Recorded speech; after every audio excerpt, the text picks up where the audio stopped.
作るカフェチャンネルへようこそということで、今回は何をするかと言いますと、こちらですね、スペースマリーンのコデックス。ウォーハンマー 40K のゲームをやるにあたって、このコデックスという名前、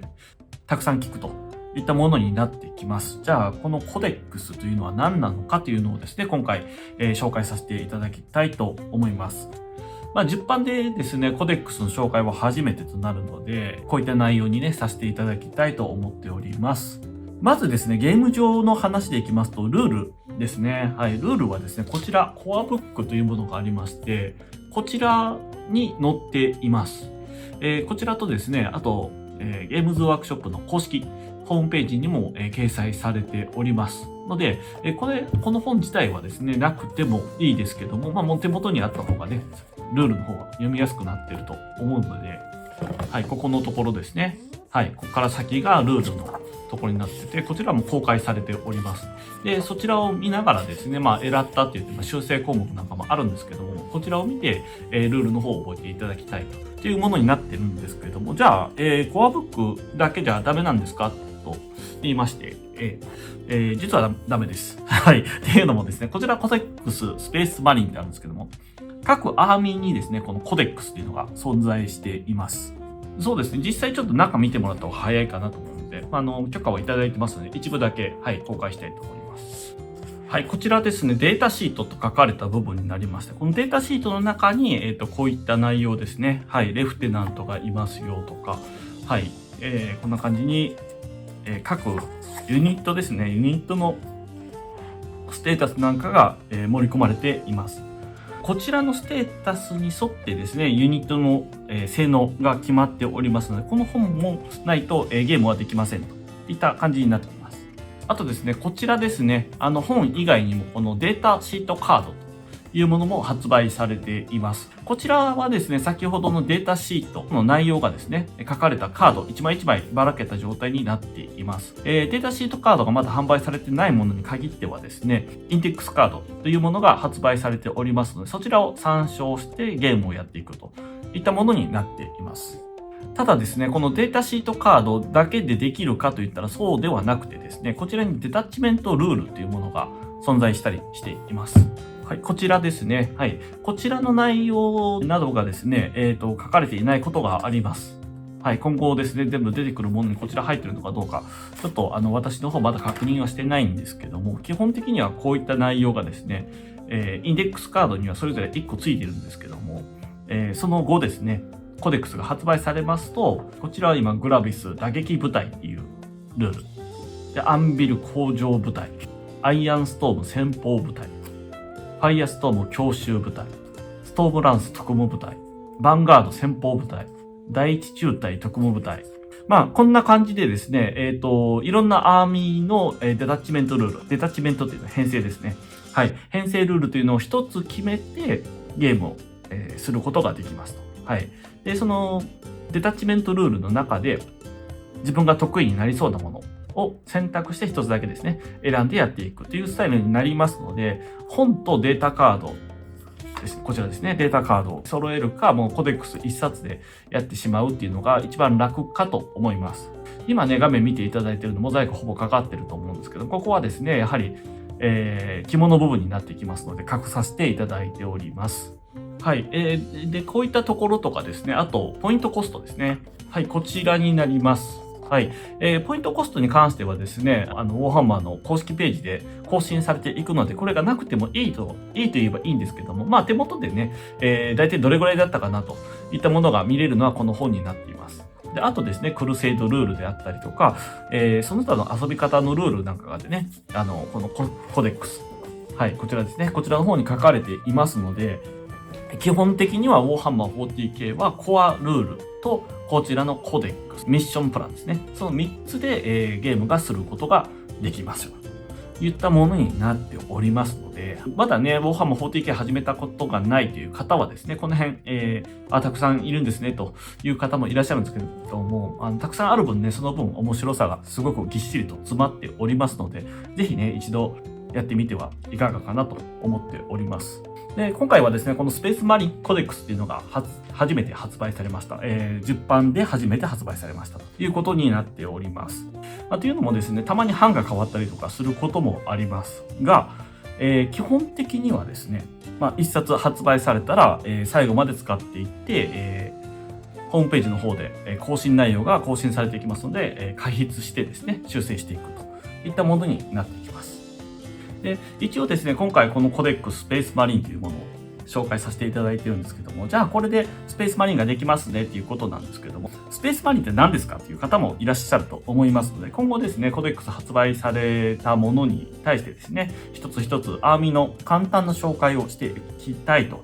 思っております。スペースマリンに関してはですね、非常に情報が盛りだくさんになってきますので、おそらく前後編とか動画をですね、分けてアップさせていただくという風な形になると思います。いろんなですね、動画で、スペースマリンって何ですかっていうのが紹介されてはいるんですけども、私なりのですね、まとめ方をした、動画という形にさせていただきますので、ぜひね、よかったら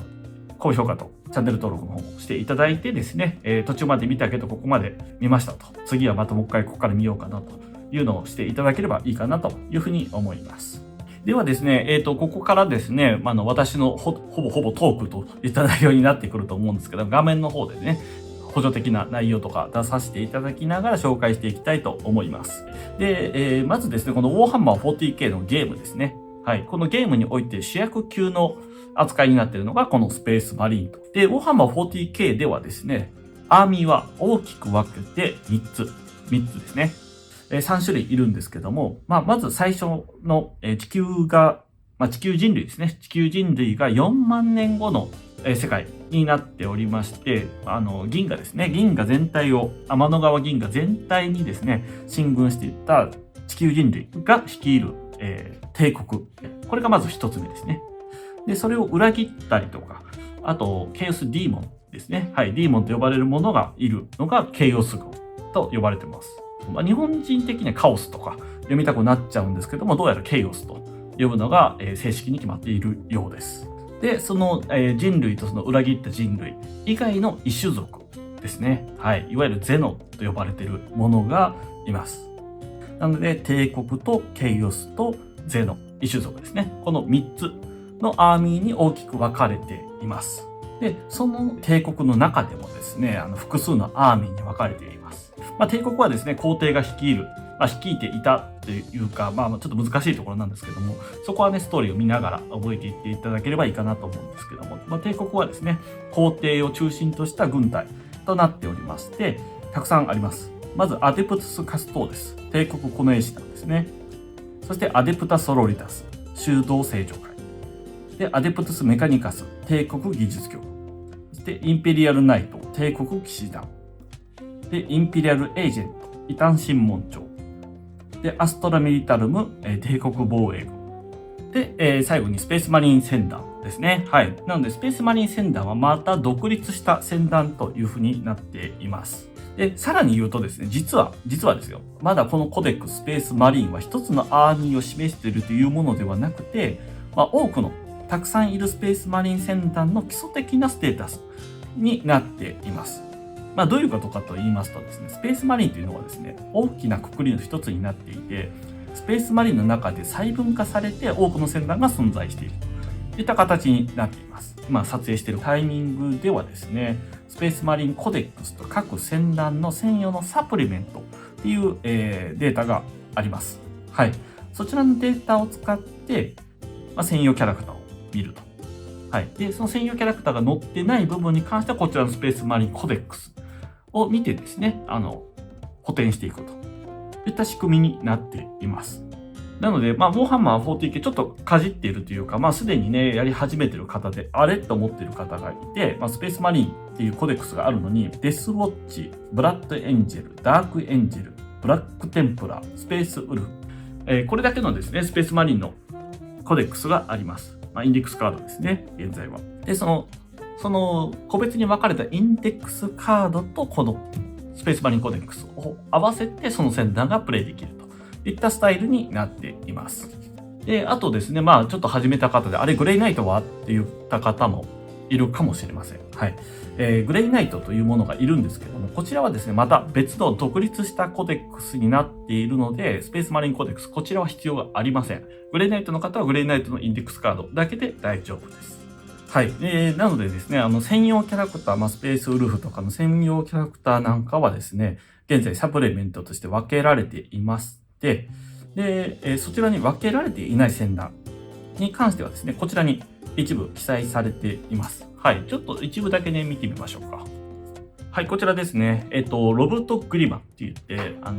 ウルトラマリン戦団ですね。はい、スペースマリンの中でウルトラマリン戦団っていうのがありまして、そちらのプライマーク、総主長がロブトグリマンっていう方になっています。こちらのデータとかですね、マルネスカルガーって言って戦団長、プライマークの下ですね。はい。で、ウルトラマリン戦団の、長として活躍しているマルネスカルガー。こういったデータがもうこちらに入っています。なので、こちらに入っている分に関してはサプリメントは基本的には必要がありませんといった仕組みになっています。なので、こちらちょっと簡単に、少しモザイクも入るんですけども、ウルトラマリン戦団。はい。こちらトールガラドンとかいるね、インペリアルフィストであったりとか、はい。アイアンハンズですね。はい。で、あと、レイブンガードとか、あとサラマンダーですね。はい。こちらサラマンダーですね。このあたりのね、スペシャルキャラクターはですね、すでに発売されていて、サプリメントとして分かれていなくて、この1冊で収まるような形になっておりますので、専用のですね、戦団を使用したい場合は、サプリメントとこちらのコデックスを使ってやりましょうといった感じになっています。はい。こちらに載っている分に関しては、こちらの内容を参照してくださいねといったものになっていますよと。そういった感じになるのがこのコデックススペースマリンの紹介となりますね。ゲーム部分だけざくっと言ったらこんな感じになります。それでですね、この後ですね、ゲームの部分ではなくてですね、このアーミー自体ですね、今、いろんな名前をたくさん出したんですけども、ちんぷんかんぷんだといった方もたくさんいらっしゃると思うので、このスペースマリンの構成ですね、ちょっと説明させていただこうかなというふうに思っております。はい。ここからがですね、スペースマリンの設定の紹介にはなってくるんですけども、このスペースマリンはですね、帝国の中でもかなり特別な存在となっています。地球の帝国の中で一番偉い人が皇帝ですね。いわゆる皇帝と呼ばれている方です。で、その皇帝を中心とした地球の帝国がですね、銀河全体へですね、クロセイド、大聖戦を行って、その補佐として、銀河ってすごく広いので、それをですね、皇帝一人だけで何とかするのは難しいということで、補佐として作られた人造の超人の将軍たちですね。それが、20人いるスペースマリンのプライマーク。こちらを人造人間として作りましたよといったものになっています。皇帝自らのですね、遺伝子が組み込まれていて、それぞれ違った性格と皇帝同様の超人的な身体能力を持っています。なのでですね、遺伝的な面も考えてですね、皇帝の息子たちとも呼ばれています。で、そんな彼ら、プライマークになる人たちですね。こういった人たちは、人造人間ということで、まずカプセルに入れて育ててたわけなんですけども、その人たちが成長した時にはですね、この 40K の前日談、40K って書いてるんですけど、はい、この前日談3万年の時代ですね。はい。1万年間人間生きてるのかっていう感じなんですけども、プライマークとかでですね、ほぼまだ寿命がなくなっているような状況なので、はい、1万年前の話が前日談になります。で、その話がですね、30K とも呼ばれてるんですけども、ホロスヘレシー、ホロスの大逆と呼ばれるお話になってきて、そちらの主人公たちになっています。プライマークのですね、いろんなお話を見たいときはですね、そちらの、ホロスヘレシーなんかをですね、詳しく追っかけていくと面白くなってくると思います。で、その総主張ですね、いわゆる、デザイナーズヒューマンですかね。今風で言うとデザイナーズヒューマンっていう風に呼ばれていると思います。地球のですね、地下深くに隠された研究所で製造されていました。けども、このお話の中でですね、大きな敵となってくるのが、銀河がすごい広いので、普通の航行では端まで行けないと。そういう時どうするのかって言った時にですね、ワープを使う。はい。で、そのワープがですね、歪みという力になっています。で、この世界観ではですね、その歪みの、多分、異空間。はい。異空間の中を通って、違うところに一気に移動できるといった能力になってるんですけども、異空間の中にディーモン、悪魔ですね。悪魔とも呼ばれてるんですけど、混沌の神っていうのが隠れていまして、それが、つどつど襲ってくるというふうに言われております。で、その混沌の勢力、ディーモンたちに対してですね、いろいろな、攻撃手段とかも必要にはなってくるんですけども、その中ですね、ディーモンたちも実はバカではなくて、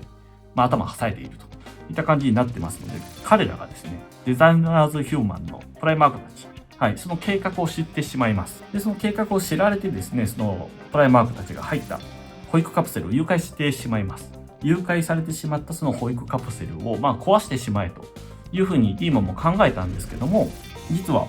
皇帝の加護がそのカプセルにかかっていて、混沌の神々でも手を出すことができませんでした。なので、このままですね、成長した後にですね、出てこられるとたちが悪いといったことで、銀河の果てまで飛ばしてしまえということで、捨ててしまいますね。で、20個のカプセルはもう銀河それぞれチリチリになって飛んでいきます。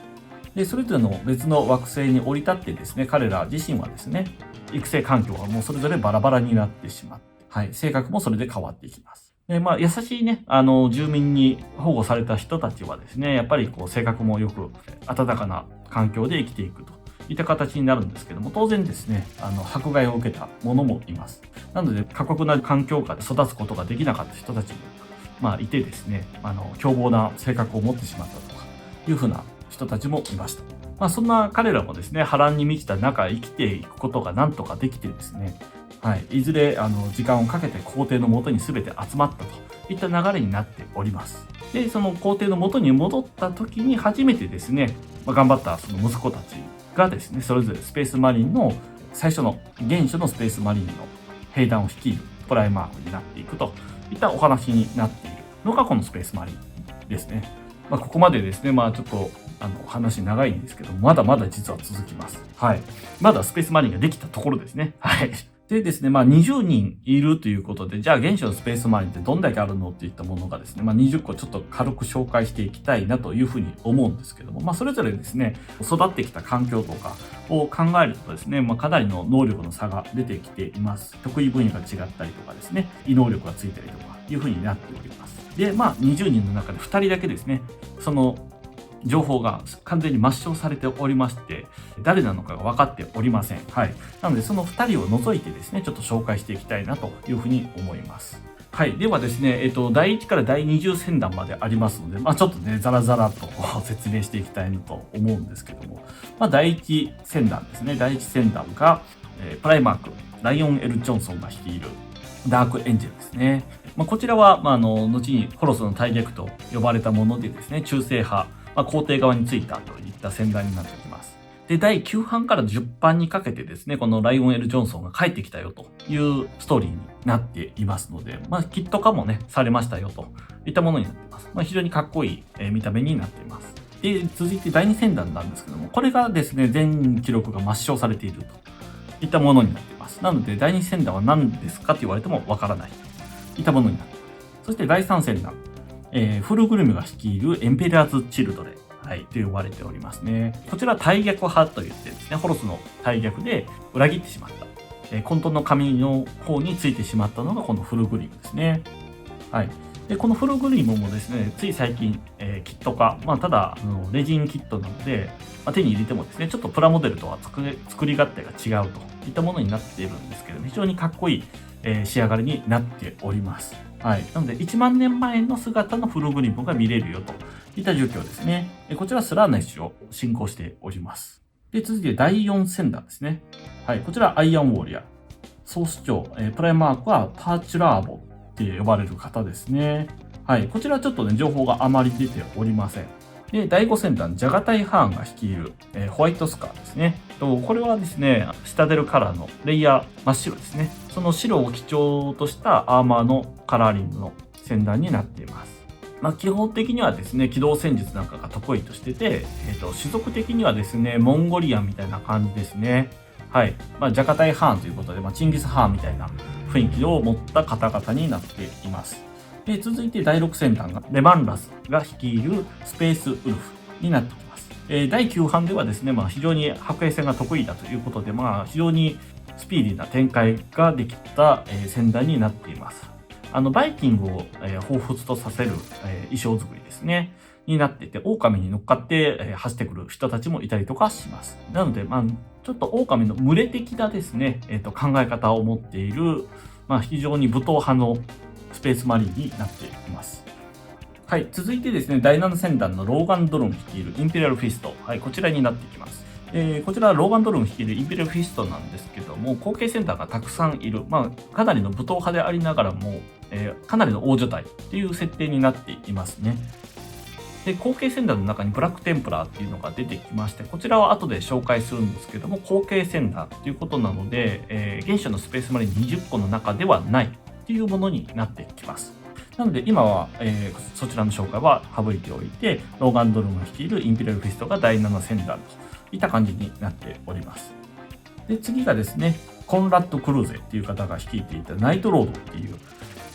スペースマリンがありました。はい。こちらは大逆派に、裏切ってしまいまして、情報の方がね、あまり出ていませんので、簡単な紹介だけということにさせていただきます。で、第9戦団、サングイネス率いるブラッドエンジェルですね。ブラッドエンジェルはですね、ホロスの大逆以降ですね、起こりました、大亀裂ですね。銀河を真っ二つに割ってしまった大亀裂という異変が起こってしまいました。で、その大亀裂の向こう側ですね、に本拠惑星バールっていうのがありまして、そこでずっと戦っております。まだまだ、戦っていまして、第9版から第10版にかけてお話も出てきたんですけども、その時にですね、アングロンと、司令官ダンテというのが戦ってたんですけど、非常に苛烈な戦い方をする、ブラッドエンジェルというふうに呼ばれております。はい、こちらも中性派ですね。はい、皇帝側についた、ブラッドエンジェルが第9戦団になってきます。はい、で、第10戦団ですね。フェルス・マヌス率いる、アイアンハンドっていう方がいます。はい。アイアンハンドはですね、肉体は脆弱というふうに、考えておりまして、体をロボトニクス、メカニカスに頼んでいろいろ改造してもらうといった風な戦団になっています。で、そちらも中性派になってまして、こちらのコデックスの方に、一部スペシャルキャラクターなんかが載ったりとかしています。で、第11戦団。これが2つ目の抹消された戦団になってきますね。はい。こちらは、なので、さっぱりわかりませんといった状況になっています。で、第12戦団。はい。こちらがアングロン率いるワールドイーターですね。9版から10版にかけて、こちらのアングロンが帰ってきました。しばらくですね、情報がなかったんですけども、そのアングロンの通信を最後に、キャンペーンブックに書かれていたのがですね、第9版の最後に帰ってきまして、非常に、強力な能力を持っております。何度も復活するというね、特殊な能力を持っていまして、信仰しているのはコーンの神様ですね。なので、破壊と暴力みたいなイメージになっています。コーンレッドとかのコーンですね。なので、こちらは裏切った大逆派といった感じになっています。そして、第13戦団のロブト・グリマン率いる、ウルトラマリン。基本的にはこのスペースマリンのこのコデックスの表紙になっている青いのが、これがウルトラマリン戦団ですね。肩のこのオメガを逆さまにしたようなマークがウルトラマリン。主人公的な立ち位置でですね、ホロスの大逆以降、一番早く目覚めたプライマーク、総主張がロボット・グリマンですね。ロボット・グリマンは、非常に若手だったんですけども、そう簡単に治らない毒に侵されて、しばらくコールドスリープで休んでおりました。はい。で、いろんなですね、時間を経てですね、それを治すことができるということで、数千年前に復活して、今のスペースマリン戦団、帝国全体をですね、牽引していく、引っ張っていく役目を果たしているのがロボット・グリマンになってきております。コールドスリープになっている間はですね、非常にもう神様的存在になってきているので、皆さんがね、巡礼場所という風な形でですね、ロボット・グリマンを見て拝んでいたといったお話なんかもあったりとかします。で、非常に苦労人ではありますけども、今のね、それぞれがそれぞれの思いで動いている帝国を何とかして引っ張ろうとしているのが、このウルトラマリンの総主張ロボット・グリマンになっています。これが13戦団ですね。第14戦団は、モータリオンが率いるデスガードですね。はい。こちらも大逆派に移ってしまいました。はい。こちらはナーグル神をね、進行してしまったといった感じになってますね。はい。第15戦団がサウザンドサンということで、赤きマグヌスが率いております。はい。こちらも、大逆派になってしまいました。で、次がですね、第16戦団、ルナーウルフですね。ホロスが率いるルナーウルフというのがありました。はい。こちらはですね、名前のまんまホロスの大逆といったことで、ホロスヘルシーの時代にですね、大逆になってしまって、混沌の神の方についてしまいました。といった感じなんですけども、ホロスはその時にですね、撃たれてしまっております。なので、残った人間がアバドン。ケイオスペースマリンっていうコデックスに、ね、出てくるアバドンという人が、この船団を率いておりまして、名前はもう変わっております。はい。ルナウルフから、ブラックレギオンと呼ばれるものになっています。実はですね、ルナウルフの後にもですね、サン・オブ・ホロスというふうな名前もあったりとかするので、非常に名前がコロコロ変わってしまって、あれこいつそうじゃなかったっけみたいな話がよく出てきます。はい。こちらが16船団のホロスを率いるルナウルフ。はい。当時はサン・オブ・ホロスですね。そして現在はブラックレギオンといったものになっております。続いて17船団。はい。ローガーが率いるワードベアラーですね。はい。こちらも対逆派になっております。これが、皆さんがよく、口にしているのが、こいつが大体悪いというふうに言ってる方もいらっしゃいます。こちらの情報はですね、私もちょっとよく分かっていないので、このまま流していきます。で、第18船団。はい。バルカンが率いるサラマンダーといった部隊ですね。緑のアーマーが貴重で、フレーマー攻撃が非常に得意といった方々になっています。中性派ですね。はい。になっております。そして第19戦団コラックスが率いるレイブンガードですね。はい。コラックスホワイトのコラックス。肌の白さを、表しています。はい。黒を基調としたですね、石膏部隊という形になっておりますね。はい。石膏と言いながらもですね、調査が進んだらですね、ドカドカっとこう戦力を送ってくる。なかなか戦術は苛烈な方だというふうにも伺っております。こちらは中性派になっておりますね。そして第20戦団。こちらがアルファリウスが率いるアルファレギオンですね。はい。こちらは対逆派ということになっておりまして、今でも名前がちょいちょい出てくる人たちになっています。ということでですね、20戦団の中の、9つの戦団が中性派に入っております。現初のスペースマリン、20戦団のうち、9つの分が、このスペースマリンコデックスを使って遊ぶことができますよと。プラスサプリメントですね。はい。そちらを使って遊びますよというのを紹介させていただきました。はい。後半はですね、このスペースマリンさらに分かれていくところがありますので、そちらが説明できたらなというふうに思っております。ということで、ここまで見ていただいてですね、ちょっとでも面白かったりですね、良かったなと思った方は高評価とチャンネル登録の方、ぜひともよろしくお願いいたします。それでは後編の動画でまたお会いしましょう。また見てください。バイバイ。